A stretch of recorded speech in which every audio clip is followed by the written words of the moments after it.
Assalamualaikum warahmatullahi wabarakatuh. Kami dari kelompok 3 ingin mempresentasikan mengenai materi anti diare dan laksansia, di mana saya Tristia Ramadhani Soekardi sebagai moderator, Sri Sartika sebagai penyaji 1, Levia Ayu Rizky sebagai penyaji 2, Gina Putriasta sebagai penyaji 3, Amelia Safira, Arif Munandar, Ashifa, Dia Harum, Wulandari, Deci Ika Putri, Dola Anggriani, Dewinda Zahra, Irza Aditya, Luciana Alfionita, dan Mia Francisca sebagai anggota. Tanpa memperpanjang, kepada penyaji saya persilahkan. Baiklah, yang pertama yaitu ada definisi dari diare. Menurut Farmakoterapi Handbook edisi ke-7, di Piro, diare adalah peningkatan frekuensi dan penurunan konsistensi buang air besar atau BAB dibandingkan dengan pola usus normal individu. Sebagai contoh, beberapa orang buang air besar sebanyak 3 kali sehari, sementara yang lain buang air besar hanya 2 atau 3 kali per minggu. Nah, sebagian besar dari kasus ini, itu disebabkan oleh infeksi virus, bakteri, dan protozoa. Selanjutnya yaitu ada etiologi dari diare.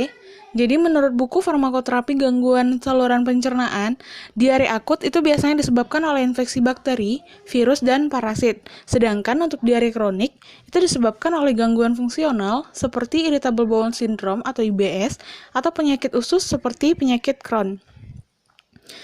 Yang pertama ada infeksi bakteri. Jadi ada beberapa bakteri yang dapat menyebabkan diare, itu diantaranya adalah ada Campylobacter, Salmonella, Shigella, dan Escherichia coli. Yang kedua ada infeksi virus.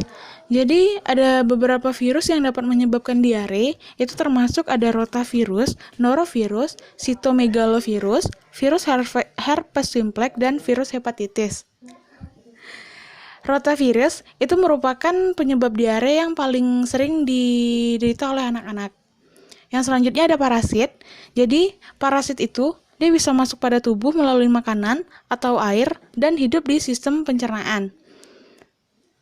Yang selanjutnya ada gangguan fungsi usus. Jadi, gangguan fungsi usus di sini itu seperti irritable bowel syndrome atau IBS yang dapat menyebabkan diare pada penderitanya. Selanjutnya ada penyakit usus. Jadi ada beberapa penyakit usus yang dapat menyebabkan diare. Itu diantaranya ada penyakit radang usus, colitis ulceratif, penyakit Crohn, dan penyakit celiac. Yang selanjutnya ada intoleransi dan sensitivitas makanan. Jadi ada beberapa yang mengalami kesulitan mencerna bahan-bahan makanan tertentu seperti laktosa. Nah, laktosa tersebut itu merupakan suatu gula yang terkandung di dalam susu dan produk susu. Jadi sebagian besar itu diderita oleh anak-anak. Biasanya ada beberapa anak-anak yang memang sensitif terhadap produk susu. Selanjutnya ada reaksi terhadap obat. Jadi ada beberapa obat yang dapat menyebabkan diare, itu diantaranya ada antibiotik, obat-obat kanker, dan obat antasid. Baiklah, selanjutnya ada algoritma patofisiologi dari diare. Jadi ada beberapa faktor yang dapat menyebabkan diare, diantaranya yang pertama ada faktor infeksi. Jadi, bakteri, virus, ataupun parasit, dia akan masuk dan berkembang dalam usus. Lalu terjadi hipersekresi air dan elektrolit dan menyebabkan membesarnya isi rongga usus. Dan terjadilah diare. Untuk faktor yang selanjutnya ada faktor makanan. Jadi, tekanan osmotik akan meningkat dan terjadi pergeseran air dan elektrolit ke rongga usus. Lalu terjadilah diare. Faktor selanjutnya ada faktor malabsorpsi karbohidrat, protein, dan lemak. Jadi akan menyebabkan toksin tak dapat diserap dan menyebabkan hiperperistaltik, mengurangi kesempatan untuk menyerap makanan, dan terjadilah diare. Faktor yang selanjutnya ada faktor psikologi. Jadi salah satunya ada cemas. Karena cemas dapat menyebabkan hiperperistaltik dan mengurangi kesempatan menyerap makanan, dan terjadilah diare. Selanjutnya ada antidiare.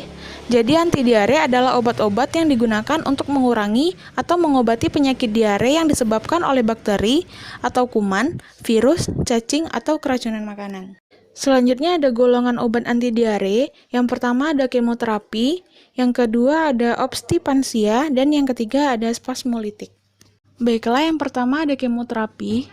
Jadi kemoterapi itu merupakan terapi kausal, yaitu memberantas bakteri penyebab diare seperti antibiotik, sulfonamid, quinolone, dan furazolidon. Yang kedua ada obstipansia, yaitu terapi simptomatis atau menghilangkan gejala yang dapat menghentikan diare dengan cara yang pertama ada zat penekan peristaltik, sehingga memberikan lebih banyak waktu untuk reabsorpsi air dan elektrolit oleh mukosa usus. Contohnya ada derivat petidin, contoh obatnya ada difenoksilat dan loperamid. Yang kedua ada antokolinergik, contoh obatnya ada atropin dan ekstrak beladon. Selanjutnya yang kedua ada adstringensia yang menciutkan selaput lendir usus. Contohnya ada tanin. Dan yang terakhir ada absorbensia, itu digunakan sebagai terapi simptomatis pada diare. Obat ini mempunyai kemampuan mengikat dan mengaktifasi toksin bakteri, mengabsorpsi nutrien, toksin atau racun, dan obat-obat penyebab diare. Dan yang terakhir ada spasmolitik, yaitu zat-zat yang dapat melepaskan kejang-kejang otot yang seringkali mengakibatkan nyeri pada perut pada saat diare. Itu contohnya ada papaverin dan oxyphenonium. Baik, selanjutnya obat loperamid atau nama lainnya derivat difenoksilat. Mekanisme loperamid yaitu loperamid itu sendiri mampu menormalkan keseimbangan resorpsi sekresi dari sel-sel mukosa, yaitu memulihkan sel-sel yang berada dalam keadaan hipersekresi ke keadaan resorpsi normal kembali. Mulai kerja loperamid lebih cepat dan bertahan lebih lama. Indikasi loperamid itu sendiri untuk pengobatan diare akut dan diare kronik. Kontraindikasinya hipersensitivitas dengan loperamid, hambatan peristaltik, ulceratif kolitis akut, bakterial enterokolitis, dan kolitis pseudomembran. Efek samping obat loperamid itu yaitu nyeri abdominal atau bagian perut, mual, muntah, mulut kering, mengantuk, pusing, ruam kulit, dan megakolon toksik. Peringatan pada loperamid tidak untuk wanita menyusui, tidak untuk pasien dengan kolitis ulceratif parah. Dosis loperamid itu untuk diare akut, dosis awalnya 4 mg diikuti 2 mg sesudah BAB, maksimalnya 16 mg per hari. Untuk diare kronis, dosis awalnya seperti diare akut diikuti 4-8 mg sesudah BAB, maksimalnya 16 mg per hari. Nama dagang obat loperamid ada alpamid, amerol, antidia, loremid, motilek, nomudal, dan lain sebagainya. Selanjutnya kelompok opiat, yaitu tinctura opi, paregorik, kodein. Mekanismenya yaitu untuk menurunkan motilitas usus dan menurunkan peristaltik. Efek sampingnya karena efek menekan sistem saraf pusat, maka timbulnya rasa mengantuk, euforia, dan ketergantungan fisik. Dosisnya yaitu tinctura oral itu ada 0,6 ml, 10 tetesan dicampur dengan air. Kodein oral 15-30 mg, paregorik untuk dewasa 15-10 ml per oral 1-4 kali per hari, untuk anak-anak 0,25-0,5 ml per oral 1-4 kali sehari. Selanjutnya agen opiat relatif difenoksilat. Yang pertama atropin atau lamotil. Dosisnya untuk dewasa oral 2,5-5 mg per kilogram berat badan. Untuk anak-anak di atas 2 tahun, oralnya 0,3-0,4 mg per kilogram berat badan per hari dibagi 4. Yang kedua ada loperamid atau imodium atau lodia. Dosisnya untuk dewasa oral 4 mg tak melebihi 16 mg per hari. Artinya di dalam satu hari hanya maksimalnya boleh mengkonsumsi 16 mg loperamid. Untuk anak-anak 5-8 tahun oral, yaitu dosisnya 2 mg, maksimal dalam satu hari hanya 4 mg. Mekanisme kerjanya, obat sintetik yang berkaitan dengan mirepidin bekerja seperti pada opium. Efek sampingnya yaitu ada mual, muntah, kembung, rasa kantuk, mulut kering, ruam kulit, penglihatan kabur, retens urin. Pemakaian lama dapat menimbulkan takikardi, ilea paralitik, resistensi urin, dan ketergantungan fisik. Kontraindikasinya yaitu penyakit hati, ginjal, glaukoma, dan ketidakseimbangan elektrolit. Selanjutnya ada absorben. Mekanisme absorben bekerja dengan cara menyerap air, racun, dan gas pada saluran pencernaan sehingga feses menjadi lebih pekat. Kaolin pektin, kaopektat garam bismut untuk diare ringan, penggunaannya dalam bentuk kombinasi dengan antidiare lain. Selanjutnya ada kolestiramin, bekerja dengan menyerap garam empedu dan toksin untuk diare yang disebabkan oleh asam empedu. Selanjutnya ada kortikosteroid, yaitu anti radang untuk diare karena kolitis ulseratif dan peradangan pada bagian usus. Selanjutnya ada antikolinergik, yaitu untuk menghambat sekresi saluran cerna dan menurunkan peristaltik. Ini untuk diare karena iritabilitas usus dan usus peptikum. Selanjutnya obat kasual anti diare untuk menghilangkan penyebab diare, contohnya infeksi, stres, tumor, keracunan, obat. Selanjutnya ada mikroba, diberikan apabila didapatkan darah leukosit pada tinja. Dan masuk pada materi laksansia. Sebelumnya kita harus mengetahui apa itu laksansia. Laksansia merupakan obat yang dapat menstimulasi gerakan peristaltik usus sebagai refleks dari rangsangan langsung terhadap dinding usus, dan dengan demikian menyebabkan atau mempermudah buang air besar atau defikasi dan meredakan sembelit. Selanjutnya kita masuk ke mekanisme kerja laksatif itu sendiri. Yang pertama, sifat hidrofilik atau osmotiknya sehingga terjadi penarikan air dengan akibat massa, konsistensi, dan transit feses bertambah. Yang kedua adalah saktif, bekerja secara langsung ataupun tidak langsung pada mukosa kolon dalam menurunkan absorpsi NaCl dan air. Yang ketiga, laksatif juga dapat meningkatkan motilitas usus dengan akibat menurunnya absorpsi garam dan air yang selanjutnya mengubah waktu transit feses. Selanjutnya masuk ke patofisiologi laksansia. Patofisiologi laksansia ini terbagi menjadi dua. Yang pertama faktor dari lumen dan yang kedua faktor dari luar lumen. Faktor dari lumen yaitu ada obstruksi kolon akibat keganasan, volvulus atau struktur. Obstruksi pada kolon akan menyebabkan kesulitan pases feses, yaitu berkurangnya motilitas usus, misalnya pada pasien yang menggunakan laksatif secara berlebihan dalam waktu lama. Obstruksi pada jalan keluar, misalnya akibat prolap rektum, rektosel, spasme sphincter anal eksternum, atau kerusakan nervus pendensus akibat komplikasi persalinan spontan. Dan yang kedua itu ada faktor dari luar, yaitu pola makan yang rendah serat, kurang cairan, serta konsumsi alkohol dan kafein berlebihan. Penggunaan obat yang mempengaruhi neurotransmitter yang mengatur gerakan kolon, dan gangguan sistemik seperti gangguan endokrin dan gangguan neurologi. Golongan obat laksansia. Laksansia kontak atau zat perangsang seperti senifolium, reiradik, bisokodil, phenolphthalein, dan oleum ricini.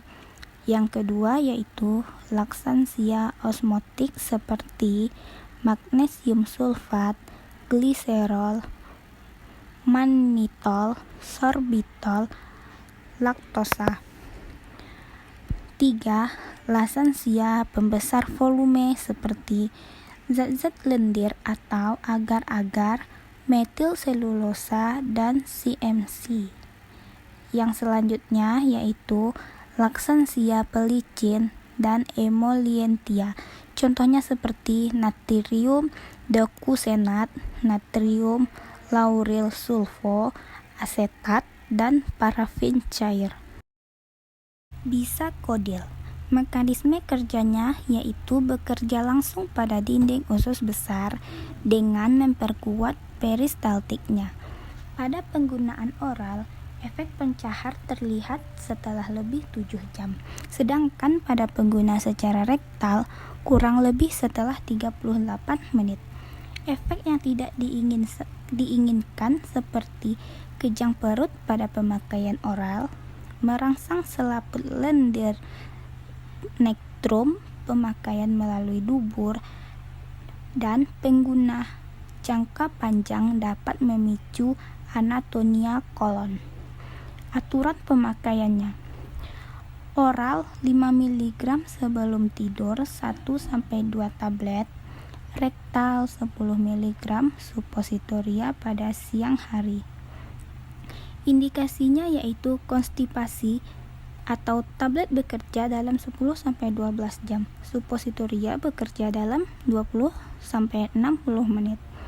Kontraindikasinya yaitu tidak boleh diberikan pada pasien yang mengalami sumbatan pada usus, kondisi pembedahan perut akut, maupun dalam kondisi dehidrasi berat. Dosis yang diberikan yaitu oral untuk konstipasi 5-10 mg malam hari, kadang-kadang perlu dinaikkan menjadi 15-20 mg. Anak-anak di bawah 10 tahun 5 mg. Rektum dalam supositoria untuk konstipasi 5 mg pada pagi hari, anak-anak di bawah 5 tahun 5 mg. Sediaan yang beredar yaitu seperti bisakodil, dulkolak, laksamet, prolaksan, dan tron. Indikasinya yaitu hanya untuk konstipasi pelayanan geriatri, profilaksis, dan pengobatan konstipasi akibat analgetik pada pasien yang sekarat segala umur. Konstipasi pada pasien gagal jantung dan tromboson koroner, kondisi di mana gerakan usus harus bebas dari tegangan, bekerja dalam 6-12 jam. Kontraindikasi seperti obstruksi usus, atonia kolon. Efek sampingnya yaitu urin mungkin berwarna merah. Hindari kontak yang lama dengan kulit karena akan menyebabkan iritasi dan ekskoriasi. Hindari pada kehamilan dan orang menyusui. Dosisnya yaitu dewasa 25-75 mg sebelum tidur, anak-anak 25 mg sebelum tidur. Sediaan yang beredar yaitu dantron tablet 150 mg. Magnesium sulfat atau garam Inggris. Mekanisme kerjanya yaitu secara parentral, magnesium menurunkan asetilkolin pada ujung saraf motorik dan bekerja pada miokardium melalui perlambatan kecepatan pembentukan impuls S-A node dan perpanjangan waktu konduksi. Indikasinya yaitu konstipasi, pengosongan usus yang cepat sebelum prosedur radiologi, endoskopi, dan bedah. Kontraindikasinya yaitu penyakit saluran cerna akut, gangguan ginjal, dan gangguan hati. Efek sampingnya yaitu kolik. Dosisnya magnesium hidrosida jika perlu 2-4 gram sebagai 8% suspens dalam air. Magnesium sulfat 5-10 gram dengan segelas air penuh sebelum makan di pagi hari atau saat perut kosong. Bekerja dalam 2-4 jam. Sediaan yang beredar yaitu magnesium sulfat, garam Inggris, dan cap gajah. Selanjutnya yaitu dioktil natrium sulfosuksinat. Mekanisme kerjanya, zat ini berfungsi untuk menurunkan tegangan permukaan, sehingga mempermudah penetrasi air dan lemak. Tinja menjadi lunak setelah 24-40 jam atau 1-2 hari. Indikasinya mengatasi kesulitan BAB, keadaan di mana peningkatan intraabdominal harus dihindari, misalnya pada penderita hernia, postoperasi, dan hemoroid. Kontraindikasinya ileus obstruksi, nyeri abdomen yang tidak diketahui sebabnya. Dosisnya yaitu oral konstipasi sampai dengan 500 mg sehari dalam dosis terbagi dengan abrium 400 mg. Sediaannya dioktil natrium sulfosuksinat 50 mg per tablet, laxatab tablet 50 mg. Parafil liquidum dan fenolftalein. Mekanisme kerjanya yaitu parafin liquid yang memiliki sifat sulit diabsorpsi akan bercampur dengan pelarut organik dan dengan ini menurunkan absorpsi racun dalam tubuh. Parafin liquid di sini berfungsi sebagai laksansia yang bisa digunakan sebagai antidotum apabila keracunan terjadi kurang dari 4 jam. Efek sampingnya yaitu alergi kulit. Dosisnya, dewasa, Laksadin emulsi 1-2 sendok makan. Anak usia 6-12 tahun, Laksadin emulsi setengah dari dosis orang dewasa. Sediaan yang beredar yaitu parafin liquid seperti larutan, Laksadin sirup tiap 15 ml mengandung parafin liquid 9,33 mg, phenolphthalein 46,66 mg. Na-psikosulfat. Indikasinya yaitu konstipasi dan defekasi yang teratur karena berbaring lama di tempat tidur, perubahan diet, perubahan iklim setelah operasi dan kelahiran. Kontraindikasi yaitu ileus kelainan abdomen akut. Efek sampingnya yaitu mempercepat gerak usus yang meningkat kontraksi otot usus. Dosisnya pada orang dewasa 5-15 mg malam hari. Anak-anak usia 2-5 tahun 2,5 mg, 5-10 tahun 2, mg sampai 5 mg. Sediaan yang beredar yaitu Na-psikosulfat 5 mg per tetes, Laksoberon atau drop 7,5 mg per mililiter. Laktulosa. Mekanisme kerjanya yaitu zat ini di dalam usus menghasilkan asam organik yang menstimulir peristaltik usus dan menahan air dengan jalan osmosis sehingga tinja menjadi lunak. Efek pencahar terlihat sesudah 2-3 hari. Indikasinya yaitu konstipasi bekerja dalam waktu 48 jam, ensefalopati hepatik atau ensefalopati sistemik portal. Kontraindikasinya yaitu galaktosemia dan obstruksi usus. Efek sampingnya yaitu kembung, kram, dan perut terasa tidak enak. Dosisnya mula-mula 10 mg 2 kali sehari, kemudian perlahan-lahan disesuaikan menurut kebutuhan pasien. Anak-anak di bawah 1 tahun 1,5 mg dalam 2, ml larutan. Umur 1-5 tahun 3 gram dalam 5 ml larutan. Umur 5-10 tahun 5 mg 2 kali sehari. Ensefalopati hepatik 20-30 gram 3 kali sehari, kemudian disesuaikan sampai menimbulkan feses yang lunak 2-3 kali sehari. Sediaan yang beredar yaitu duphalak seperti sirup 3,4 gram per 5 ml.